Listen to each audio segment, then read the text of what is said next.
Test 9. Section 1. George and Lisa are overseas students studying in Britain. They are returning home for the summer holidays.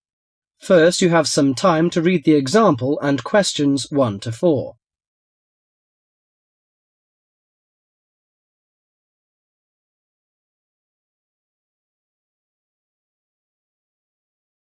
Now listen to the following conversation and answer questions 1 to 4. That'll be $23. Right, there's your change. Have a nice trip. Oh, I'll just get your bags out of the boot. Thank you very much.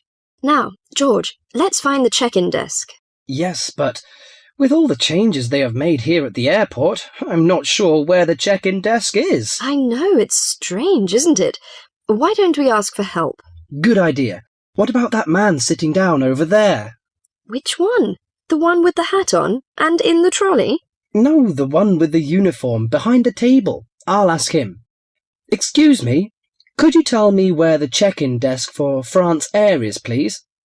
Oh, let me think.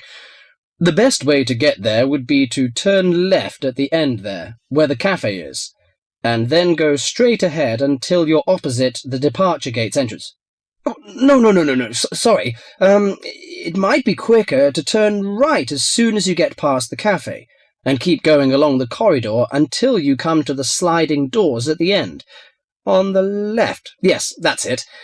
All the check-in counters are in a hall there. I'm pretty sure France Air is directly to your left as you walk in the hall. Thanks a lot. So, it's the left past the cafe and then right opposite... The bookshop. You can't miss it. Come on then, Lisa. We don't want to be late, and I want some time to get a cup of coffee and look around the bookshop. Okay, George, but I want to go to the restroom first. I'll meet you at the check-in desk.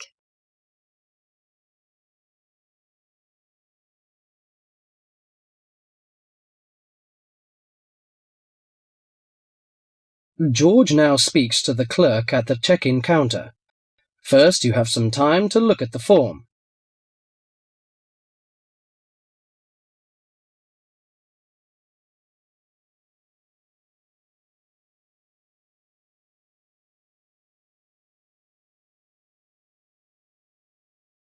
Now listen to the conversation and answer questions 5 to 11. Good morning. Can I help you? Yes, I would like to check in for flight FA492. Very good. Can I have your ticket and passport, please? Oh, yes, here you are. Okay, thanks. If you could just put your suitcase on the scales. Oh, I have this extra box that I want to take as well. Okay, well, that's extra luggage, so I'll have to get you to fill out an excess baggage declaration certificate. It'll cost extra, I'm afraid. Let me see. $40 exactly, if the total value of your contents is under $400. Oh, well, what's the form for? It's just a form you have to fill out so that if there are any problems, we'll know where you are and how to contact you. So, if you can give me a few details, I'll key in the information. Okay then, your passport says your name is Lavier. Is that right? Yes, George Lavier. George, Lavillliers.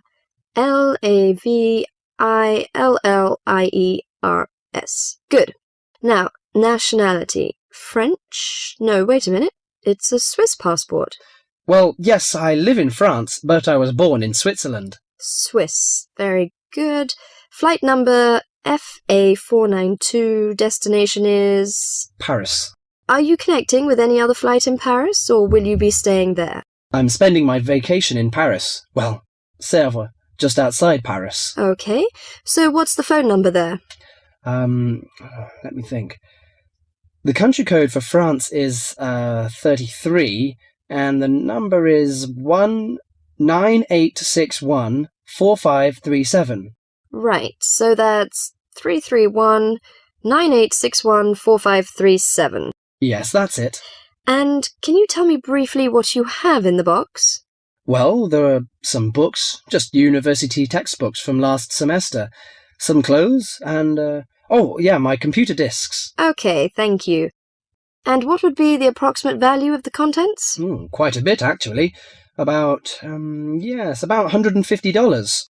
That's all. There's your receipt for the box, your passport and ticket, and here is your boarding pass. Gate 7. You can board the plane in about 35 minutes. Have a nice flight. That is the end of section 1.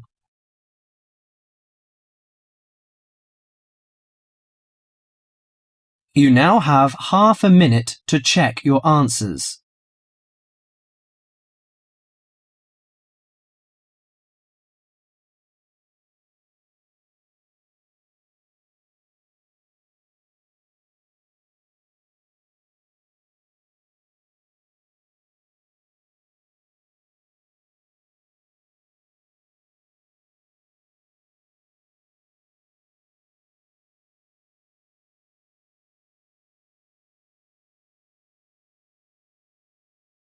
Section 2.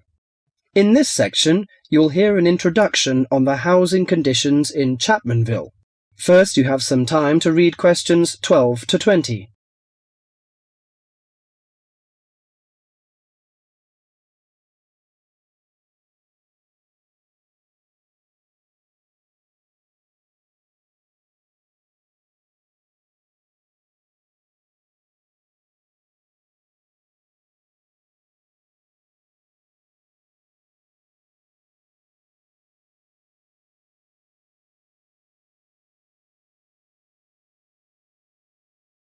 Now listen carefully to the introduction and answer questions 12 to 20. Hi, I'm Gavin Murray.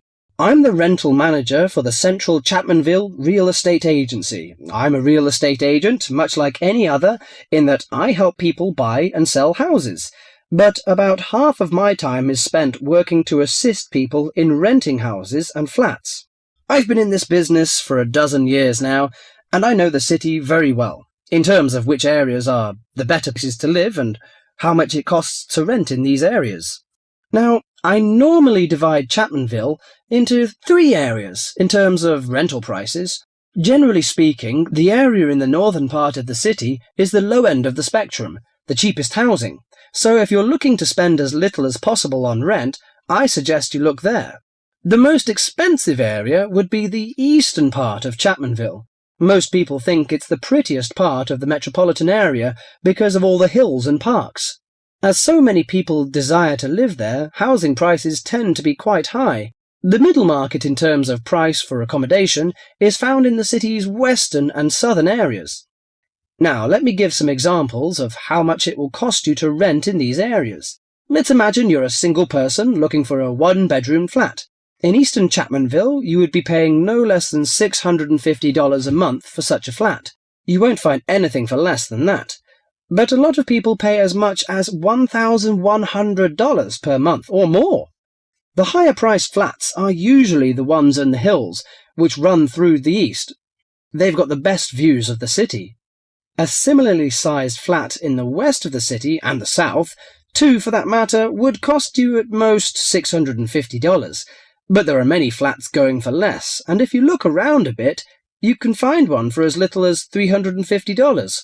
That's quite a reasonable rental price for most people. If you find that too expensive, I suggest you head to Chapmanville's north, where the cheapest flats are to be found. 1-bedroom flats there start from about $170 a month and up to about $400. Now, for those of you who want something bigger, you'll have to be prepared to pay about double those prices for a small 2- or 3-bedroom house. That goes for any of the areas I mentioned. Okay, so much for prices. What are the advantages and disadvantages of these areas? Well, I told you that the eastern part of Chapmanville is the prettiest. There are lots of parks and lots of trees all around there. Oh, I should mention that the only public transport in the east is the bus. There aren't any trains, so it's not that convenient, as you can imagine, even though it's richer part of the city. In the south, you've also got the river, but you won't find too many parks there, because of all the factories alongside the river. In fact, there's quite a bit of industry in the south, which makes it a less desirable place to live. Still, the south is convenient because of public transport. The south has very good train services to the city centre, as well as buses, and that's why a lot of people choose to live there.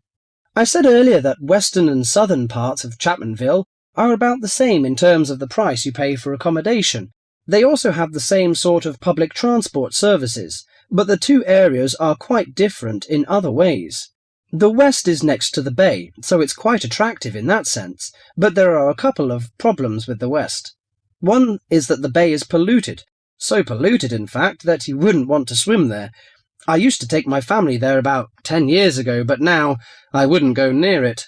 The other disadvantage of the west is that it is where the airport is, the Chapmanville International Airport. The noise can be quite annoying. Lastly, the north. In northern Chapmanville, as I said before, housing is cheap, quite cheap in fact, but you pay in other ways. For example, the area is very low and made up entirely of wetlands. It's beautiful in a way, but it attracts an incredible amount of insects for most of the year. The mosquitoes there are really bad. This makes things quite unpleasant, and so few people have any real wish to live there. But if money's a problem, that's the place to go. Just bring your insect repellent. Let me finish by again welcoming you all to Chapmanville and wishing you good luck in finding accommodation and settling down in whichever part of the city which suits you best. That is the end of section 2.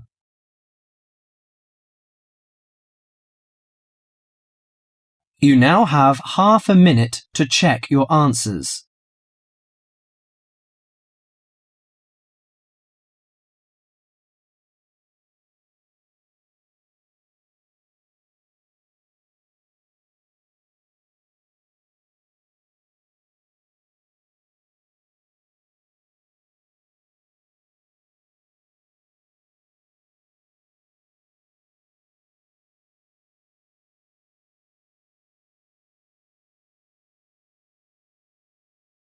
Section 3. In this section, you'll hear an interview on job application. First, you have some time to read questions 21 to 31.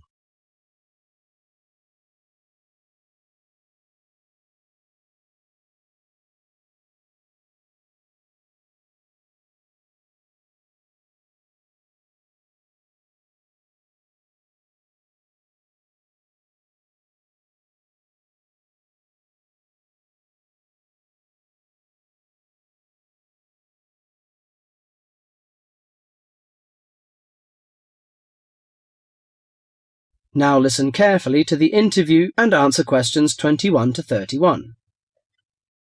These days it's hard enough to find a suitable job, let alone get as far as an interview. Dozens of people every day send off their curriculum vitae or application form and wait hopefully to be summoned for an interview.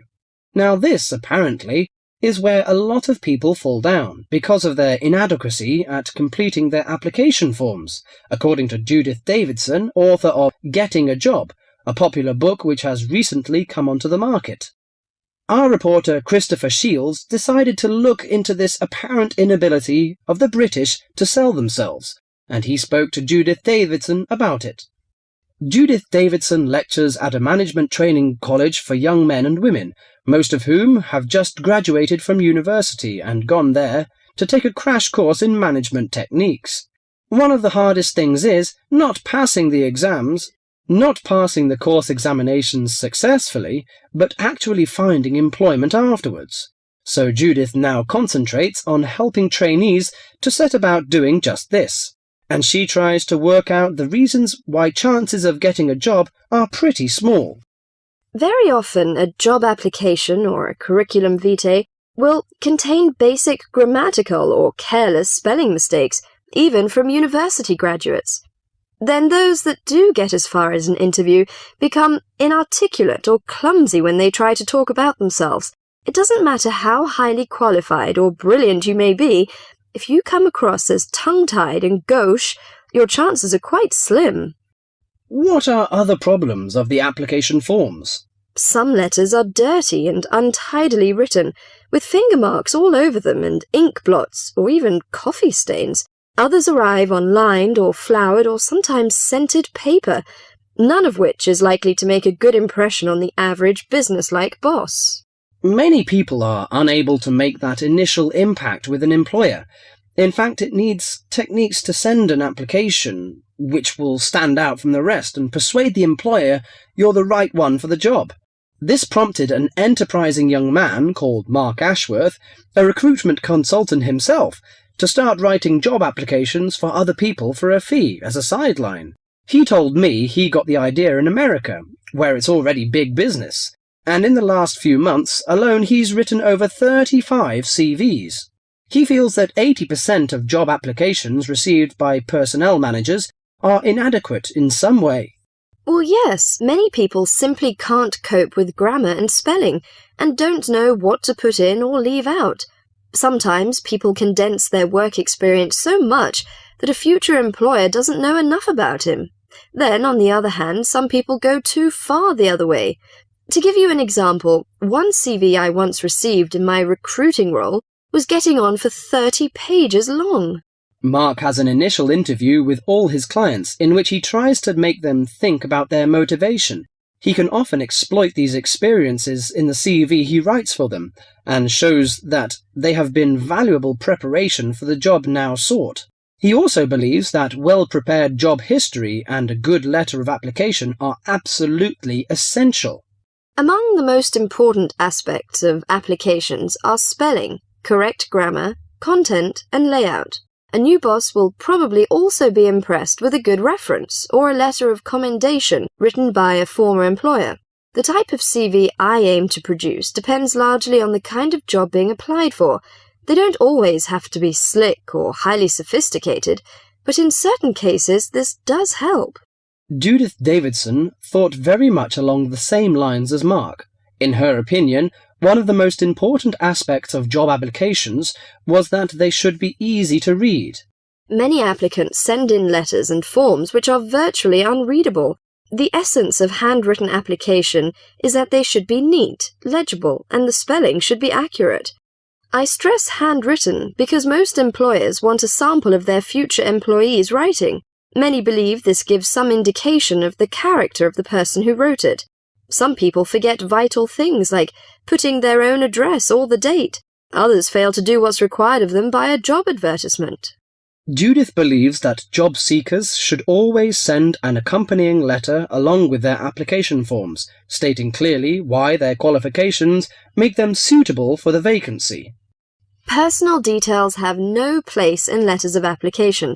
I well remember hearing about one such letter which stated, quite bluntly, "I need more money to pay for my flat." No boss would be impressed by such directness.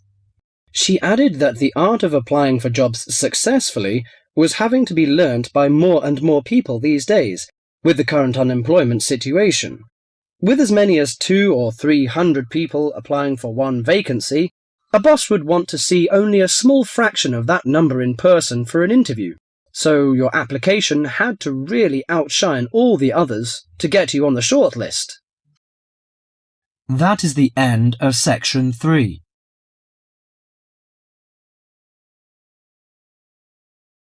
You now have half a minute to check your answers.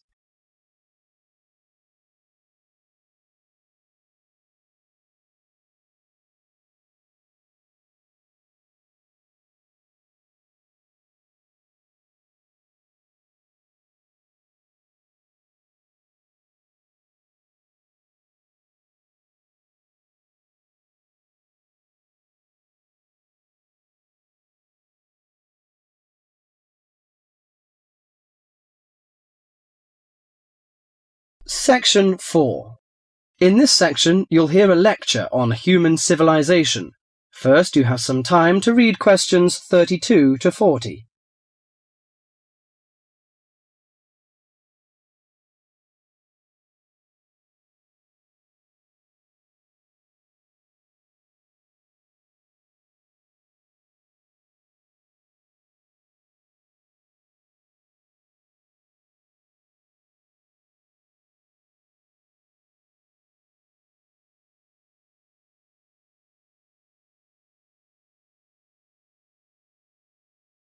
Now listen carefully to the interview and answer questions 32 to 40.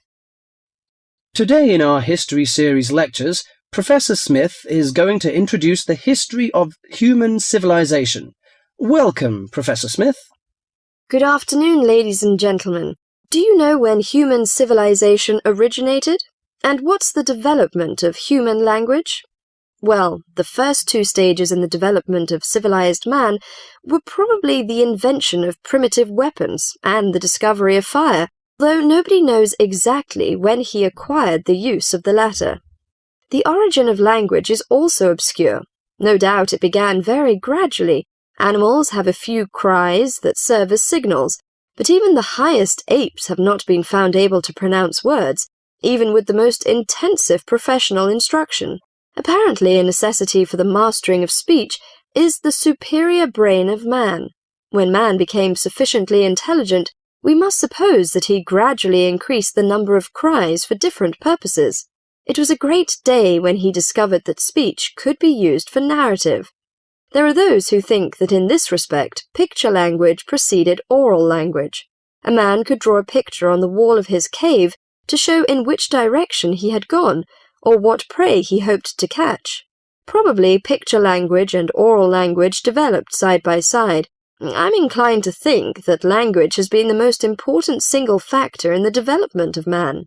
Two important stages came not so long before the dawn of written history. The first was the domestication of animals. The second was agriculture. Agriculture was a step in human progress to which, subsequently, there was nothing comparable until our own machine age. Agriculture made possible an immense increase in the number of the human species in the regions where it could be successfully practiced. These were, at first, only those in which nature fertilized the soil after each harvest. Agriculture met with violent resistance from the pastoral nomads, but the agricultural way of life prevailed in the end because of the physical comforts it provided. Another fundamental technical advance was writing, which, like spoken language, developed out of pictures, but as soon as it had reached a certain stage, it was possible to keep records and transmit information to people who were not present when the information was given. These inventions and discoveries, fire, speech, weapons, domestic animals, agriculture, and writing, made the existence of civilized communities possible. From about 3000 BC until the Industrial Revolution, less than 200 years ago, there was no technical advance comparable to these. During this long period, man had enough time to become accustomed to his technique and to develop the beliefs and political organizations to appropriate it. There was, of course, an immense extension in the area of civilized life. At first it had been confined to the Nile, the Euphrates, the Tigris, and the Indus, but at the end of the period in question it covered much the greater part of the livable globe. I do not mean to suggest that there was no technical progress during this long time. There was progress. There were even two inventions of great importance, namely gunpowder and the mariner's compass, but neither of these can be compared in their revolutionary power to such things as speech and writing and agriculture. That is the end of section 4.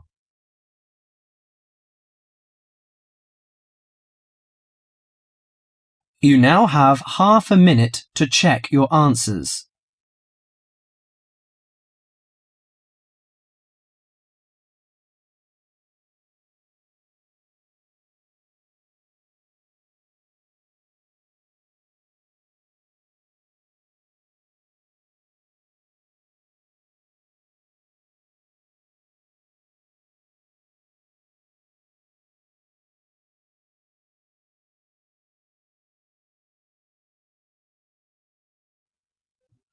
That is the end of the listening test.